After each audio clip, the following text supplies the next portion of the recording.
The first time I answered the phone, I thought it was a joke. I've had people calling and not saying anything. As a matter of fact, I've done that myself, so I had no reason to think this was not a prank. When the phone first rang, I was the only one awake, so I decided to pick it up. I stayed on the line for about 30 seconds, but after having no answer at all, I hung up. It was a minute past 12 o'clock, and I remember perfectly. And the reason why I know this is because every single night I was awakened at midnight thanks to my mom's giant and loud cuckoo clock that happened to be located just outside my room. And I used to sleep on the first floor while my parents, little brother and sister, slept in the 3 rooms on the second floor. And I told Mom many times how much that goddamn clock annoyed me, but she was just not willing to take it down.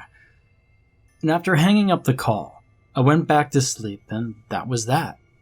The next day, I had completely forgotten about it, and no one in my family asked me about it either. And the following day, I heard the phone once again. I quickly went to pick it up thinking it was just some sort of emergency, but when I answered, I couldn't hear anything, just some panting. And after 10 to 15 seconds, I hung up. Now at this point, I was 100% sure it was all a joke, probably coming from one of my friends. And in the morning, Dad asked me who had called, for he had heard the phone ringing. And I told him it was just a prank caller, Dad. When I arrived at school, I asked my friends who was the one calling me, but none of them had any idea what I was talking about. My friends and I sometimes used to do these kind of pranks, so it wouldn't be weird if it was any of them trying to trick me. I simply told them to cut it out, so it was definitely a surprise when the same night, at the same time, the phone rang. But this time, it was different. My dad was in the living room watching TV, so he answered the phone. But once again, nobody spoke. I asked Dad whether he heard a panting sound, but he said that as soon as he said hi, the other person hung up. Now, this all happened in the early 90s. Not all phones could detect the number back then, so we had no idea who it could have been. And even if it was annoying as hell, there was not much we could do. The same thing kept happening for many days until my parents eventually got fed up, so they decided to disconnect the phone every night after 9 p.m. And during the first 3 nights, everything was perfect. But good things just don't last forever. On Wednesday, after arriving home from school, the phone rang. I was the only one at home. My parents were still working and my siblings had extracurricular activities. I answered the phone being confident that it was one of my friends calling me. I was definitely surprised when I heard a man on the line. "Hello, Miranda. It's lovely to hear your voice. I've been missing it," he said. I hung up the phone immediately. I was scared. I couldn't recognize his voice. His voice sounded young, like a young man. And after a few minutes, I realized I was just being stupid. It could clearly be one of my friends or classmates. I knew exactly what to do to stop this. And just as I thought, the next day, at exactly the same time, the phone rang. "Hello?" I asked. "Good to hear you again, Miranda. Please do not hang up on me this time," the voice said. "I won't. This time I have something to say." "Oh, what is it?" "Who are you, and why won't you stop calling me?" "Oh, Miranda, I can't tell you that. It'll take the fun out of it." "So, what do you want to talk about?" "Tell me about your day, Miranda. I want to know it all." "There's nothing to tell. Just about to do my boring English homework. I don't really want to read the stupid book that I have to." "Oh, but To Kill a Mockingbird is a masterpiece," he rapidly answered. I immediately interrupted him. "How do you know that's the book I'm supposed to read?" I asked him, but he hung up. I wanted to catch him. That was my plan, but I never imagined it would be so easy. And now I knew he might be in my English class. When my parents came home, I told them I had discovered that the person who was calling was someone in my English class, and that I'll pay attention from now on to learn who it was. However, my parents pressured me to speak to my teacher, Mr. Green, and I was opposed to it. It was so embarrassing and over the top, and I was sure I could figure things out on my own. But my parents warned me that if I didn't speak to Mr. Green about it, they'll go to school themselves, which, to be honest, was even a lot more embarrassing. Now, I didn't want to speak to Mr. Green. He was our substitute teacher who had been working at the school for 2 months. And despite being a younger teacher, he was so awkward, but, well, I guess what other choices did I have? And on Thursday, just before starting class, I told Mr. Green everything. I told him that I'd been getting random calls for the last week or so, including calls at midnight, and we knew the person doing it was in my English class. I also mentioned that my parents told me to speak to him with the hope that maybe he could say something in class so that whoever it is stops messing around with me. When the class started, Mr. Green made the announcement. He was actually quite nice and convincing. He didn't really mention me at any time. He simply said that different students had been getting prank calls, some of them at very inappropriate times. The parents and the school were aware of it and had decided to give the students a fair warning to stop. Otherwise, we would have to get the police involved. Now, at that point, everyone in the class looked at each other in disbelief, and to be honest, for a few minutes, so did I. There were not many people taking advanced English. It was only a few of us, and most of us were girls. There were only a few boys, maybe 8 to 9 of them. So it was really easy to discover who the caller was. I just needed to pay more attention to them next time they had to read aloud. Well, surprisingly, Mr. Green's tactics had worked. The calls stopped that day. My family was relieved, and I was, well, I guess to a certain extent. The truth is, I was curious.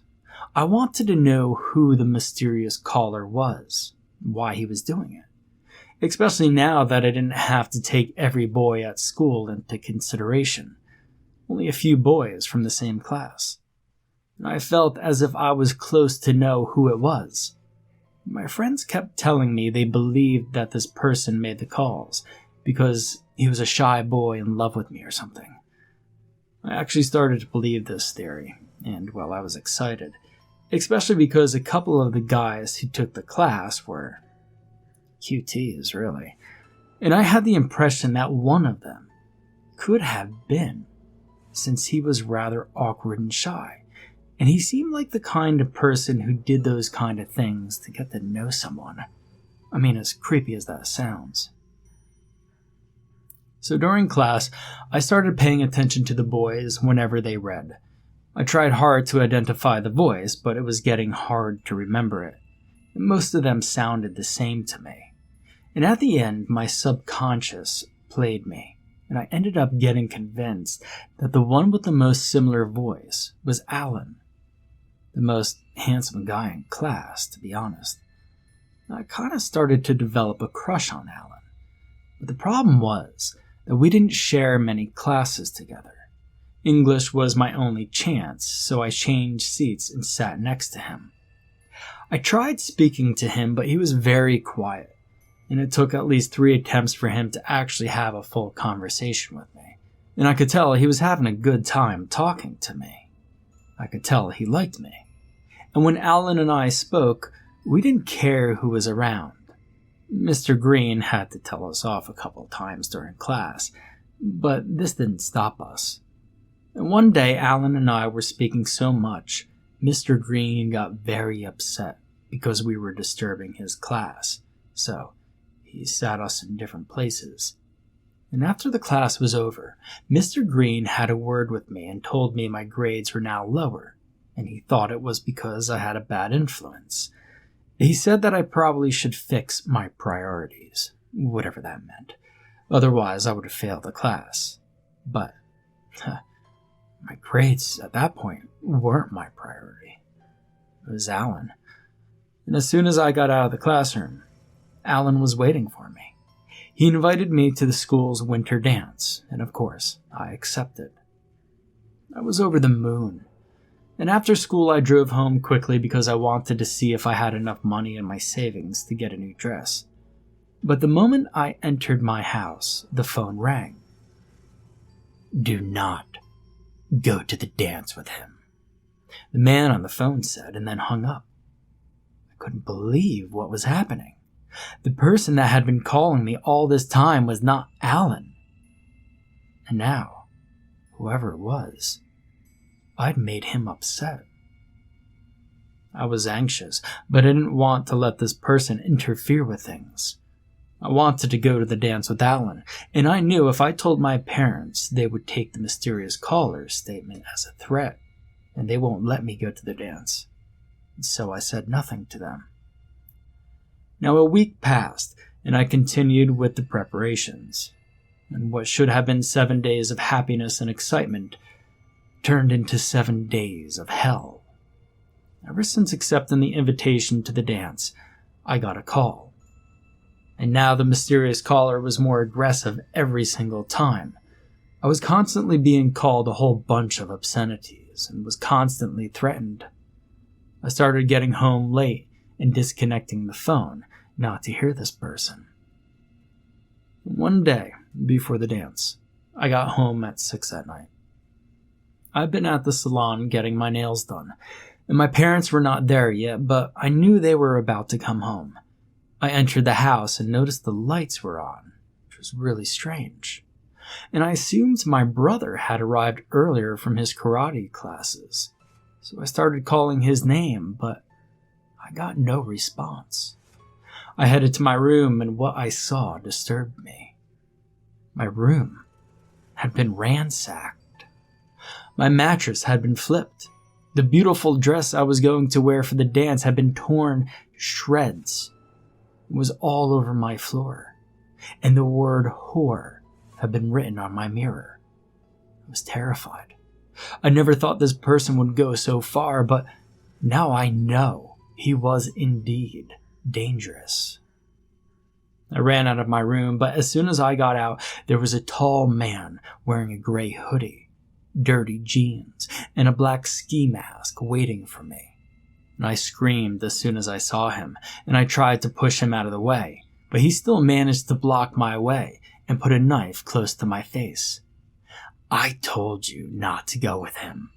Now, you'll never be with anybody else." He tried to stab me. Luckily, the knife just missed me, but tore through my sweatshirt just above my shoulder.